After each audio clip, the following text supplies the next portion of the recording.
একজন বাউল শিল্পী গান গাওয়া থেকে নিজেকে দূরে সরিয়ে নিয়েছে। কেন গান গাওয়ার থেকে নিজেকে দূরে সরিয়ে নিয়েছে? আর তাকে দেখে বোঝাই যায় না সে কোনো বাউল শিল্পী। তাকে দেখে যেন মনে হয় সে কোনো মসজিদের ইমাম, বড় মাপের কোনো মুফতি আলেম। কিভাবে গানের জগৎ থেকে নিজেকে সরিয়ে এনেছে? তার পিছনের কারণটা কি ছিল? তার শরীরে এমন পোশাক কার মাধ্যমে উঠেছে? তার পিছনের রহস্যটা কি? এমন কোন জিনিস গান গাওয়ার থেকে তাকে বিরত রেখেছে? এমন কোন জিনিস তাকে নবী করিম সাল্লাল্লাহু আলাইহি ওয়াসাল্লামের সুন্নতের প্রতি মহাব্বত তৈরি করে দিয়েছে? আসুন তার পিছনের গল্পটা শুনে আসা যাক। তার জীবনের পরিবর্তনের ঘটনা বলতে গিয়ে সে কান্নায় ঢলে পড়েছে।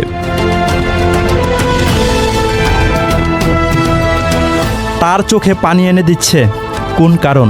আসুন সব কিছু একবারে জেনে আসা যাক। বাউল শিল্পী জগৎ থেকে যখন সরাসরি চরমোনাই ময়দানে গেলেন, ওইখানে পিসা হুজুরের উদ্বোধনী বয়ান শোনার পরে সেই যে জুব্বা ধরছে, সেই জুব্বা আজও। বাউল শিল্পী থাকাকালীন অবস্থায় চরমোনাইয়ের ময়দানে গিয়েছিল চরমোনাই দেখার জন্য। সেই ময়দানে গিয়ে শরীরের মধ্যে জুব্বা উঠিয়েছে। সেই জুব্বা এখন পর্যন্ত তার শরীরের মধ্যে আছে। তাহলে বোঝা গেল চরমোনাইয়ের ময়দান তার শরীরের মধ্যে জুব্বা উঠিয়ে দিয়েছে, মাথার মধ্যে টুপি উঠিয়ে দিয়েছে। আসুন আরও বিস্তারিত জেনে আসা যাক। উদ্বোধনী বয়ান যখন শুনতাছি, আচ্ছা পরবর্তীতে যখন বাজা বাজা হারসে হাস্তি বাজা এই শেরটা বলার পরে যখন পীর সাহেব হুজুরে আয় আয় বলে একটা ডাক দিল, দেখলাম যে পুরো মাঠের মানুষগুলা। আচ্ছা, আমরা আসলে যাদেরকে আল্লাহ পাক হেদায়েত দান করেন, আসলে সেই হেদায়েতটা কখনো ছোট্টখাটো হতে পারে না। চরমোনাইয়ের উদ্বোধনী বয়ানটা শুনেই তার পরিবর্তন হয়ে গিয়েছে। চরমোনাই পীর সাহেব যখন একটু শের বলে আল্লাহ পাক রব্বুল আলামিনের আশেকদেরকে ডাক দিয়েছে আয় আয় করে, আল্লাহ পাক রব্বুল আলামিনের কিছু আশেক যখন দৌড়ে স্টেজের দিকে যাচ্ছিল, এমন দৃশ্যগুলোকে দেখেই তার ভিতরে যে ভুলগুলো আছে সেগুলো ধরা পড়ে গিয়েছে। আল্লাহ পাক রব্বুল আলামিনের প্রতি তার মোহাব্বত তৈরি হয়ে গিয়েছে। সে এখানে এই কথাগুলোকে বলতেই পারছে না। তার চোখ বেয়ে অজস্রে পানি পড়ছে। তার ভিতরের অনুভূতি কাজ করছে সে আগে কি করেছিল।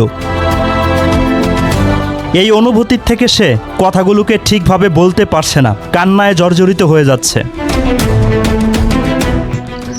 পুরো মাঠের মানুষগুলো মনে হচ্ছে যে কিছু সময়ের জন্য এটা হাসরের ময়দান, কেউ কাউকে চিনে না, কেউ কাউকে জানে না, সবার চোখে শুধু পানি। হাই আফসোস, হাই। প্রথম অবস্থায় চরমোনাইয়ের উদ্বোধনী মাহফিলের এমন দৃশ্য দেখে তার কাছে মনে হচ্ছিল যেন পৃথিবীর একটা হাসরের ময়দান এটা। মানুষ কান্নায় জর্জরিত হয়ে গিয়েছে, সবার চোখে পানি, কেউ কাউকে চিনতে পারছে না। সবাই যেন আল্লাহ পাক রব্বুল আলামিনের জন্য আত্মহারা হয়ে গিয়েছে। এমন দৃশ্যগুলোই, এমন ঘটনাগুলোই তার ভিতরের পরিবর্তন এনে দিয়েছে। পূর্বে তিনি বাউল ছিলেন, তিনি তিনার নিজের মুখ দিয়ে এই ঘটনাগুলো এখানে বর্ণনা করছেন।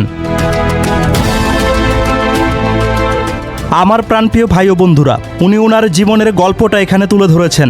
সম্পূর্ণ ভিডিও দেখানো সম্ভব হয়নি। আপনারা যদি মূল ভিডিওটি দেখে আসতে চান, যদি ফেসবুক থেকে ভিডিওটি দেখে থাকেন, ভিডিওর কমেন্টে আমি ভিডিওর লিঙ্কটি দিয়ে দেব। সম্পূর্ণ ঘটনা তার মুখ থেকে বিস্তারিত সেখানে গিয়ে দেখে আসতে পারবেন, জেনে আসতে পারবেন। এই ভিডিওটি আপলোড হয়েছে ভয়েস অফ তাওহিদ ভাইয়ের ফেসবুক পেজের মধ্যে। সেই পেজ থেকেই ভিডিওটি নেওয়া, গল্পটাকে আপনাদের সামনে তুলে ধরা। আপনারা যদি মূল গল্পটা শুনতে চান, বিস্তারিত জানতে চান, আমি সেই মূল ভিডিওর লিঙ্ক ফেসবুক ভিডিওর কমেন্টে দিয়ে রাখবো। আপনারা চাইলে সেখান থেকে মূল ভিডিওটি দেখে আসতে পারেন। তবে আমি শর্টকাটে আপনাদের সামনে এই ঘটনাটা তুলে ধরার চেষ্টা করেছি। শুধু এই বাউল সাহেবই নয়, এমন অসংখ্য অগণিত মানুষের পরিবর্তন হয়েছে সেই চরমোনাইয়ের ময়দানে গিয়ে। অহরহর মানুষের পরিবর্তন হয়েছে, এমন অসংখ্য অগণিত দৃশ্য আমরা দেখতে পেয়েছি। আমরা সোশ্যাল মিডিয়াতেও দেখতে পেয়েছি। আমাদের আশেপাশে যে মানুষগুলো আছে তাদের পরিবর্তনও আমরা কিন্তু আমাদের নিজের চোখে দেখতে পেয়েছি। মিথ্যাচার, অপপ্রচার, বিভ্রান্ত তৈরি করে মানুষগুলোকে পরিবর্তন হওয়া থেকে কেউ ফিরিয়ে রাখতে পারবে না। কারণ হেদায়াত একমাত্র আল্লাহ পাক রব্বুল আলামিনের হাতে। আল্লাহ পাক রব্বুল আলামিন আল্লাহওয়ালা বান্দাদের মাধ্যমে ওনার বান্দাগুলোকে হেদায়াত দান করে থাকে।